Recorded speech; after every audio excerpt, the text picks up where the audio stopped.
Vítajte dámy a páni pri ďalšom videu. Ja som Trimoko123 a toto je môj kamarát Pikoš. Čaute. Za vami, kameraman, je Armek 420. Ak poznáte hru DayZ, tak určite vám niečo bude pripomínať táto ochutnávka, lebo ideme si spraviť ochutnávku práve z tejto hry. Máme tu strašne veľa vecí, možno spravíme aj časť 2, neviem. A to koľko dáte lajkov, podľa mňa, koľko by sme mohli dať takých 10? 15? 10 lajkov. No 10, dobre. A máme tu všelijaké zaujímavé veci, takže fakt som zvedavý. Takže ja by som, prvé čo by som ako tak ochutnal, by boli tieto krásne broskynie, takže ja by som išiel hneď na to.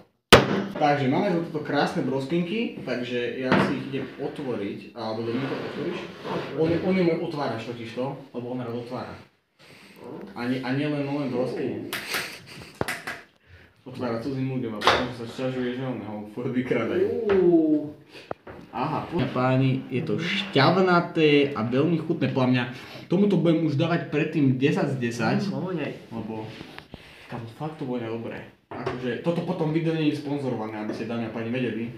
Takže ja mám, počkaj, daj mi najskôr pohár a ja by som kameraman čuchnul. Takže ja by som najskôr dal tam túto fajnú šťavu. Ty tam daj. Tu máš broskyne. No, stačí. Ja dám tiež šťavu, aj ty si dáš šťavu. Dobre, trošku. Pikoško, tu máš. Dobre, naraz to ochutnáme. Ja som zvedavý aj kameramanovi dáme potom po videu, ale lebo teraz nie. Nemá na to zaplatené. Takže, dobre, prvá koštovka. Ja si dám hneď taký veľký rys. Dámy a páni, akože čakal som, že to bude horšie. Ale je dobre. Dávam tomu, že 9 z 10. No, keby som bol také apokalypse, tak vedel by som prečítať takáto jednotka. Na apokalypsu 10 z 10. Musím uznať.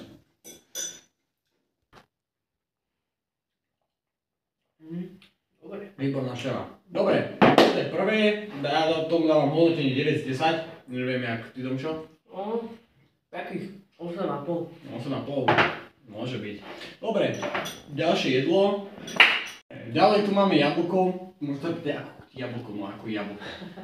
Takže Dominko, môžeš to zobrať a môžeš to rozkrojiť. No, toto bude. Opa. Takto krajú profesionáli. No, presne tak. Myslím si, že bude nám polka úplne bohate stačiť. Takže... Určite. Na čo to rozkrojuješ, ty kár? Čo? Veď rozdelenie na mesiačky. Na mesiačiky. Profesionálne. Takú silu, takú. Je taká slovesť. Takého mám medzi nohami. Ty hajdo.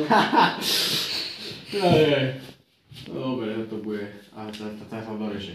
Nedorežené.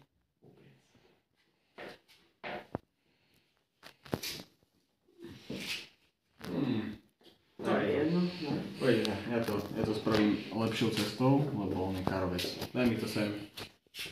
Aha, teraz sa Opa. Toto video bude cenzurované nadávkami, takže môžeš nadávať. Dobre. No, nemusím dať sa na to. Dobre, ja si to idem a idem ochutnať. Veľmi dobre. No mám 7 z 10 jablku. Tak ja. Dobre. A ako ďalšiu, tu máme paštejku, čo je asi klasická DZ-ková pochutina, ktorú môžeš dať hoci kde a pás kde. Sice ono sa to volá pajka, ale je to majka teraz, hej. Kvôli tomu, že copyright, to je jedno. Takže ja si to asi načneme, takže poďme to spolu ukázať. Ja si to idem otvoriť, ukážem. Vypadá to fakt dobre. Pašteku som nikdy surovú nejedol, ale podľa mňa...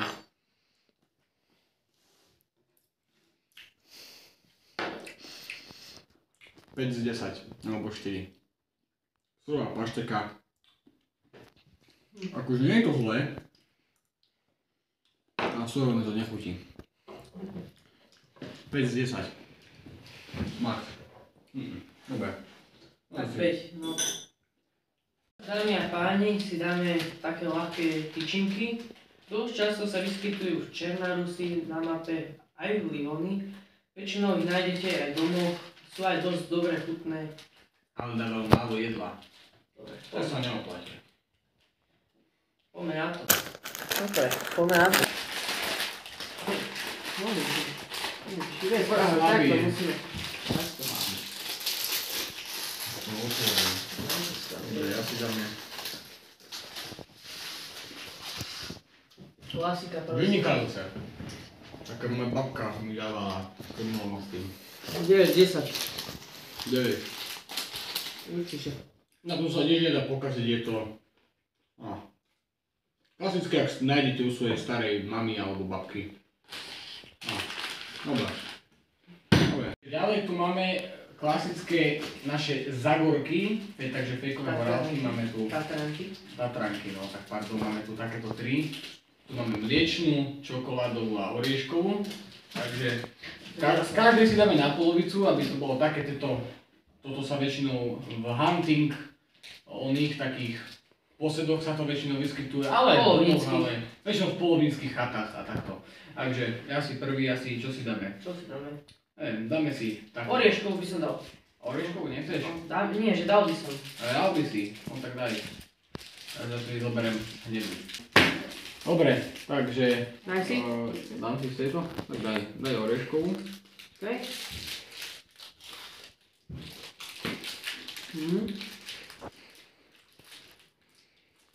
8 z 10. Tejto by som dal 9. Nie, 8. Nemá to na klasické horálky, ale akože dobre to je fakt. Akože tá miešana to podľa mňa, tá miešana podľa mňa bude hnúzavé. Táto oriešková. Super. Cena, výkon. Áno. Dobre. Teraz otvor to. Dáme si čokoládovú. Takú krásnu odtožnici. Necháme niečo aj pre kameramana. Kameraman. Nech sa páči. Ďakujem. Takže. No. Ja by som nedal 9 tejto. To tu budú zhruba 7 z 10, kámo. Nezítam tú čokoládu skoro vôbec. Taký šmejdové to je trochu. Tá čokoláda taký... Jak polskú čokoládu, keď mám babka chutný postromček Mikuláša z polskej čokolády, tak to chutí. Takže odporúčam. A to ani nebudeme, nebo nechutíme, to je fakt polská čokoláda toto. Tak, tá orechová je dobrá, ale... OK, dobré, a ďalšiu poslednú, čo tu máme mliečnú čokoládu. Na to sa najviac netešíš? To sa najviac teším. Na mliečnú? No ani moc nie, ale tak stále lepšie ako čokoládová. No. To je mlieko tam, čo? Tá plnka je priesitná, takže nečaká ani mlieko.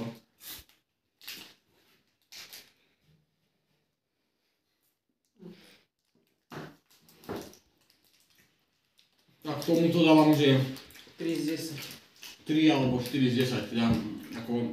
To je koľko žorí ti tam cítim? Fakt sa nekupujte, decka. Je to úplne... Tak chcete, kúpte si dať tie čokoládové alebo tieto orieškové? Toto stojí za hodný tlačený kokot, doslova. Fuj. Dobre, asi, OK. Dobre, ďalšie tu máme klasické čipsy, ktoré môžeme nájsť hoci kde, aj v mestách, aj na dedinách. Domkov, môžete si otvoriť. Čipsy vám asi nemusím predstavovať, lebo je to asi klasická potravina, ktorú každý je. Kámo, tak toto je fajn. Dobre, ideme na to.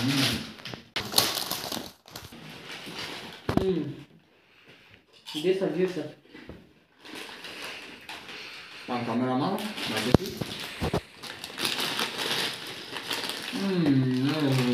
Aha, pán kameraman si dobral teda. My ho totiž decka neplatíme, to nám milé takto jedlo, nám to striha. Fakt dobrá. Asi na každej partii nemusí chýbať takéto dačo. 10, 10, 6, Dobre. No myslím, že to bolo z čipsu všetko, takže... Dámy a páni, si dáme Coca-Colu. Najlepšia pochutina. No, tu nájdete skoro všade, tiež DZ-ku, v mestách, na dedinách a je to veľmi lahodné a osviežujúce. Poďme na to. Coca-Coli. Klasický zvuk Coca-Coli, daj mi. Porádne, šanán. No, stačí. Stačí ti? Jasné! Dobre. Ešte mi Dobre. Na zdravie. Ak ste fitnessák pohápaný, tak to nepite. Má to strašne veľa kalórií. 8, 9 z 10. 9 z 10. Ja dám 8. Na každej party toto nesmie chýbať ani. Keď vám príde rodina. No. No. Veľmi dobre. Dobre. Takže, ako ďalšie, tu máme Pepsi, ktorú určite tiež každý poznáte. Tiež sa takto nachádza túto Pico žvrabel v mestách, na dedinách, hoci kde ju nájdete. A je celkom osviežujúca. Osviežujúca, takže ja si kreknem. Presne tak. On mi raz skáče do rečí, lebo je veľký károvec, nech sa páči. Takže...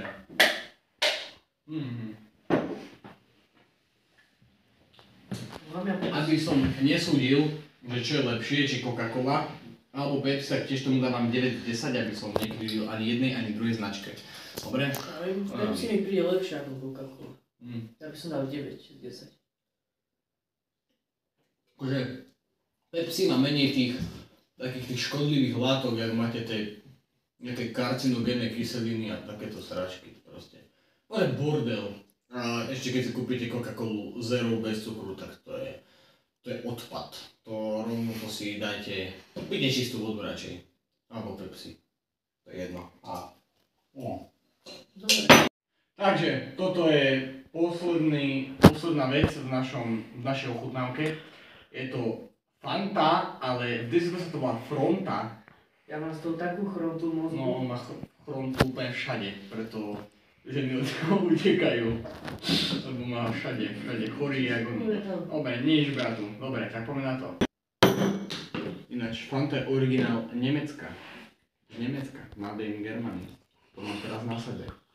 Nech sa páči, Dominko? Žltá je jak môj moč, keď nepijem celý deň. Asi tak, potom si dehydrovaný. Takže pite. Ale s rozumom. Koľko by si dal rating? Ja by som dal 10 z 10. Tiež 9 z 10. Proste doteraz, čo som nepil žiadny nápoj, nebol že 10 z 10, lebo vždycky si nechávam ten jeden bodík tak, aby keď by náhodou, že sa niečo nájde, tak aby som to mohol ešte dať na vyššiu priečku, ale tak zatiaľ výborné toto. Podľa mňa asi najlepší drink, podľa mňa aj DZ-ku, aký môžeš nájsť. Osviežujúci hlavne, pomarančová príchuť. Pokiaľ dáte tých 10 lajkov, tak v budúcom videu môžeme okoštovať aj medmon kvas. To je také špeciálne pivo. Pardon, to sa vraví, že na zdravie. No, a aby som to viacej ešte nedržoval, tak by som chcel vám vyhlásiť súťaž. A spočíva to v tom, že do komentáru napíšte, že hrám DayZ. A ak bude mať ten komentár viacej ako 2 lajky, tak ste zapojení do súťaže o takýto Kenneth Bacon, čo je z DayZ ako také bravčové mäso, ale samozrejme, že alebo slanina dá sa povedať, ale s tým, že v tomto Kenneth Bacone nebude žiadne mäso ani slanina, ale bude tam úplne niečo iné, je to randomné, bude tam niečo zo slaného, zo sladkého, nejaký mix, možno tam budú nejaké peniaze, neviem, to sa necháte prekvapiť. Nejaká vec z DayZ-ka? Dám tam nejakú vec z DayZ-ka možno, nejakú zaujímavú a dáme vám tam osobný autograf, takže kľudne zapojte sa, môžete tam vyhrať taký mystery mix všetkých jedál z DayZ-ka, alebo ak chcete si môžete pozrieť. Takže to je asi na dne všetko. Jak som spomínal, minimálne 10 lajkov pre part 2. Nezabudnite odoberať kanál RMX 420 a my sa vidíme u ďalšieho videa. Čaute.